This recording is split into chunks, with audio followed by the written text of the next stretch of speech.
जमाना था, एक दरख्त को लोग पूजने लगे। तो वहां एक सूफी था, इबादत गुजार था, शब जिंदादार था। उसे पता चला कि लोग दरख्त को पूज रहे हैं, तो उसके दिल में बड़ी गैरत जागी, तौहीद की गैरत होती है, वो जागी और वो खड़ा हुआ, उस दरख्त को काट दूंगा जिसको लोग अल्लाह का शरीक समझ रहे हैं और पूज रहे हैं।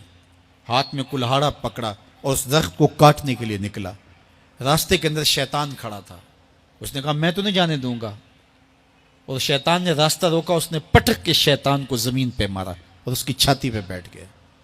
शैतान बहुत मक्कार है और वो हर एक को एक तरीके से नहीं लूटता, उसके बड़े मकरो फरेब और दजलो तलबीसात हैं। उसने दूसरा तरीका इख्तियार किया। उसने कहा जनाब आप इबादत गुजार हैं, तहज्जुद गुजार हैं, शब जिंदादार हैं, आप दरख्त को काटेंगे, लोग आपके मुखालिफ हो जाएंगे, फिर आपको उनके मुकाबल खड़ा होना पड़ेगा और सवेरे शाम लड़ाई ही लड़ाई, आपकी इबादतों के वक्त में खलल आएगा।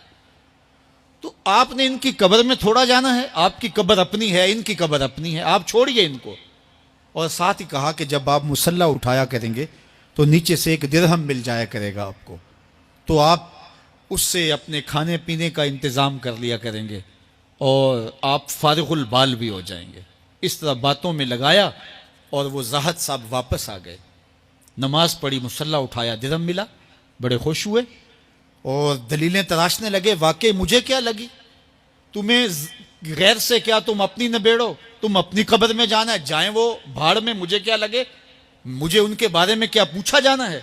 नमाजें पढ़ता है, हर नमाज के बाद मुसल्ला उठाता है तो एक दिरहम मिलता है। काफ़ी दिन गुजर गया, दिल भी आहिस्ता आहिस्ता मुर्दा हो गया। एक दिन मुसल्ला उठाया तो कोई दिरहम नहीं निकला। फिर दोबारा कुल्हाड़ा उठाया, उठा, रास्ते में फिर शैतान खड़ा था। कहा किधर जा रहे हो? कहा दरख्त को काटने जा रहा हूं। शैतान ने कहा मैं तो नहीं जाने दूंगा। उसको तजर्बा था कि मैं इसको पटक के जमीन पे मारा था, ये मेरे से ताकतवर तो है ही नहीं। उसने फिर गिरेबान से पकड़ लिया। शैतान ने पटक के जमीन पे मारा और छाती पे बैठ गया।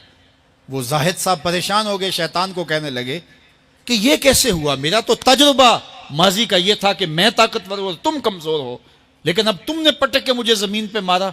तो कहा साहिब उस दिन तुम अल्लाह की रिजा के लिए जा रहे थे, आज तुम दिरहम के लिए जा रहे हो। तो जब अमल में खुलूस नहीं रहता तो फिर अमल अमल नहीं रहता, अमल में कुव्वत नहीं रहती, फिर सजदे बेरूह हो जाते हैं, नमाजें बेजौक हो जाती हैं, सफ़े कज दिल परेशान, सजदे बेजौक कि वो जज्बे अंदरूं बाकी नहीं। नमाज रोज़ा हज ज़कात सब कुछ है बाकी मगर तू बाकी नहीं।